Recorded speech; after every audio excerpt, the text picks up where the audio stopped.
تو انہوں نے کافی زیادہ کنٹریبیوٹ کیا پولیٹیکل سائنس میں کے ڈیولپمنٹ میں. پلیٹو نے جس طرح میں نے یہاں پر مینشن کیا کہ ایک بڑی امپورٹنٹ کتاب لکھی تھی، اس کا نام ریپبلک تھا.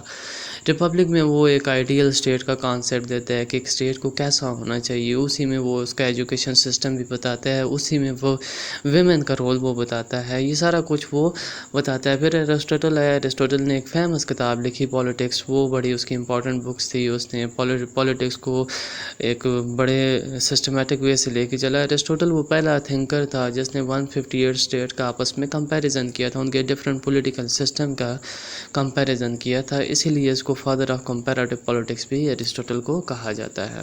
تو یہ سارا گریکس کا پیریڈ تھا جو انیشیلی پولیٹیکل سائنس کی ڈیولپمنٹ میں جس نے بڑا اہم رول پلے کیا. اس کے بعد لیٹر آن گریکس کا نالج سٹاپ ہو گیا، یعنی گریکس بہت عروج پہ گئے، لیکن پھر ڈی جنریشن شروع ہو گئی گریکس کی. ان پر ڈفرینٹ لوگوں نے آ کے قبضہ کرنا شروع کر دیا اور گریکس کا جو تھاٹ کا پروسیس تھا وہ رک گیا. اور ایک ٹائم ایسا ہے کہ گریک کا نالج ایسا لگ رہا تھا کہ ضائع ہو چکا ہے. اس ٹائم 7ویں سینچری سے 13ویں سینچری تک مسلم فلاسفرز مر چکے. انہوں نے گریک فلاسفر کے جو نالج تھا اس کو دوبارہ لے کے آئے، انہوں نے دوبارہ اس کو اجاگر کیا. ان میں مسلم فلاسفرز میں الفارابی آتا ہے. الفارابی بڑا کلوز تھا پلیٹو کے نالج کے معاملے میں. الفارابی کو جو ہے وہ الفارابی نے بھی ایک آئیڈیل اسٹیٹ کا کانسیپٹ دیا، لیکن وہ پلیٹو سے ہی لے کے آگے چلا. لیکن وہ تھوڑا الفارابی ریئلسٹک تھے، وہ پلیٹو کی طرح بالکل آئیڈیلسٹک نہیں تھے.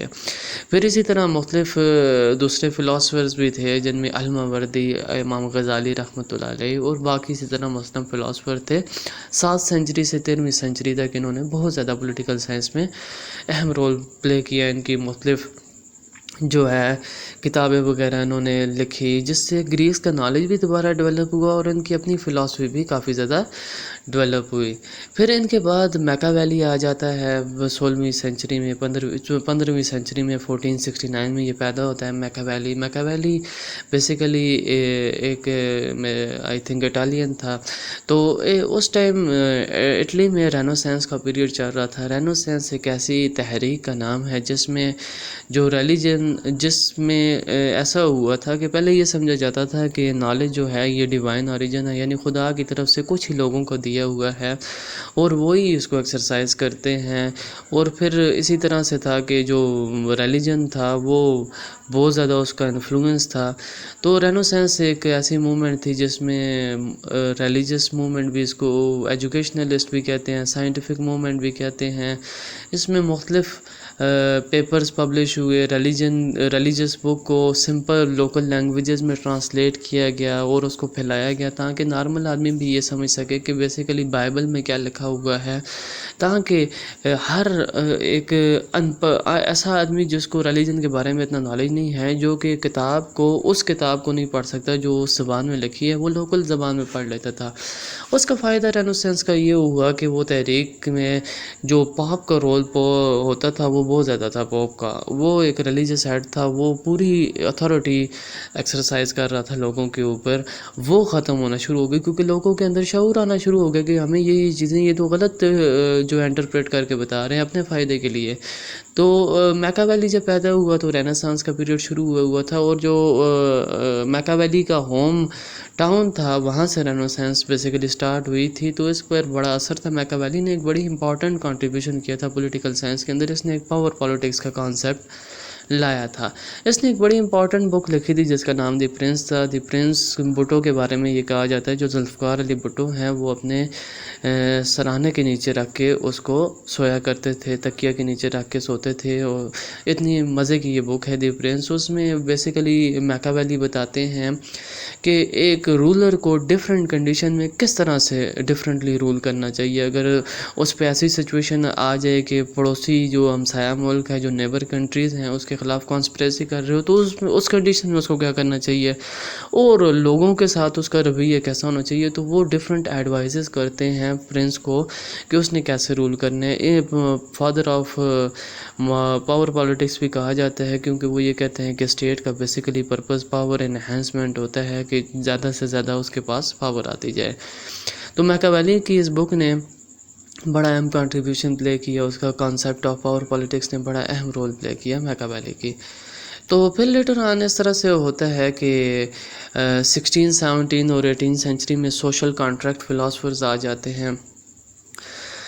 3 سوشل کانٹریکٹ فلاسفر تھے، ہابس تھے، لاک تھے، روسو تھے۔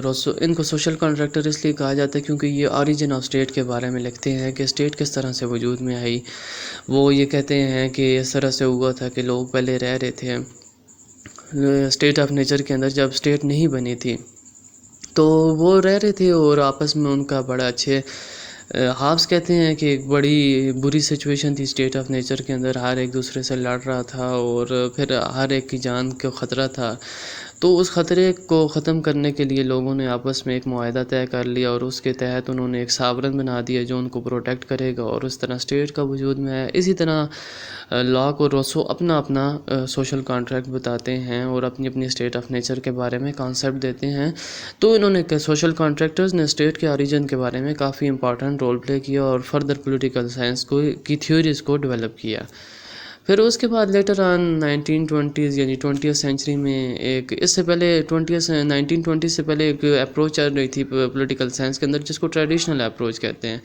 ٹریڈیشنل اپروچ یہ تھی کہ اس کے اندر صرف فارمل اسپیکٹس کو صرف فارمل اسپیکٹ آف پولیٹکس کو کنسیڈر کیا جا رہا تھا پولیٹیکل سائنس کی اسٹڈی کے اندر۔ یعنی اگر آپ نے امریکہ کا سسٹم پڑھنا ہے تو امریکن پولیٹیکل سسٹم، تو اس کے اندر صرف کانسٹیٹیوشن کو دیکھا جا رہا تھا کہ کانسٹیٹیوشن کے اندر لیجسلیچر کے پاس کیا پاور ہے، کانسٹیٹیوشن کے اندر سینٹ کیا کر رہی ہے، کانسٹیٹیوشن کے اندر پریزیڈنٹ کی کیا پاور ہیں اور پارلیمنٹ کی کیا پاورز ہیں، جوڈیشری کی کیا پاور ہے۔ تو ایک فارمل اسپیکٹس کو صرف دیکھا جا رہا تھا پولیٹیکل سائنس کی اسٹڈی میں، اس میں انفارمل اسپیکٹس کا کوئی رول نہیں تھا، جیسے میس میڈیا کا کیا رول ہو سکتا ہے کسی بھی سوسائٹی پولیٹیکل سسٹم کے اندر، اسی طرح پبلک اوپینین کا کیا رول ہے، پروپیگنڈا کا کیا رول ہے، پولیٹیکل پارٹیز کیا رول پلے کر رہی ہیں، کنونشنز اور ٹریڈیشنز کا کیا رول ہو سکتا ہے۔ تو 1920 میں اس طرح سے ہوا تھا کہ ایک اسکول ایمرج ہوا جس کو بیہیویئرسٹ اسکول آف تھاٹ کہتے ہیں۔ اس نے پولیٹیکل سائنس کے اندر فردر انوویشن کی۔ انہوں نے یہ کہا کہ پولیٹیکل سائنس کی اسٹڈی کے لیے انفارمل اسپیکٹ کا پڑھنا بھی بہت ضروری ہے کہ کسی بھی سوسائٹی یا پولیٹیکل سسٹم کو میڈیا کیسے افیکٹ کر رہا ہے۔ ہم دیکھتے ہیں اپنی ڈیلی لائف میں میڈیا بہت زیادہ افیکٹ کر رہا ہوتا ہے، ٹاک شوز ہو رہے ہوتے ہیں، پولیٹیکل ٹاک شوز ہوتے ہیں، اس میں ڈفرینٹ ڈیبیٹس ہو رہی ہوتی ہیں، ٹھیک ہے۔ تو اس طرح بہت زیادہ انفارمل اسپیکٹ انفلوئنس کر رہے ہوتے ہیں پولیٹیکل سائنس کو یا پولیٹیکل سسٹم کو انفلوئنس کر رہے ہوتے ہیں۔ ان کے اس کانسیپٹ میں introduction of informal aspect in political science میں فردر اس کو ڈیولپ کر لیا۔ تو پھر لیٹر آن ہم ڈسکس کرتے ہیں کہ ڈفرینٹ 1920s کے بعد پھر ورلڈ وار 1 ہوئی، 1914 کے اندر ورلڈ وار 1 سٹارٹ ہو گئی، پھر سیکنڈ ورلڈ وار 1939 میں سٹارٹ ہوئی۔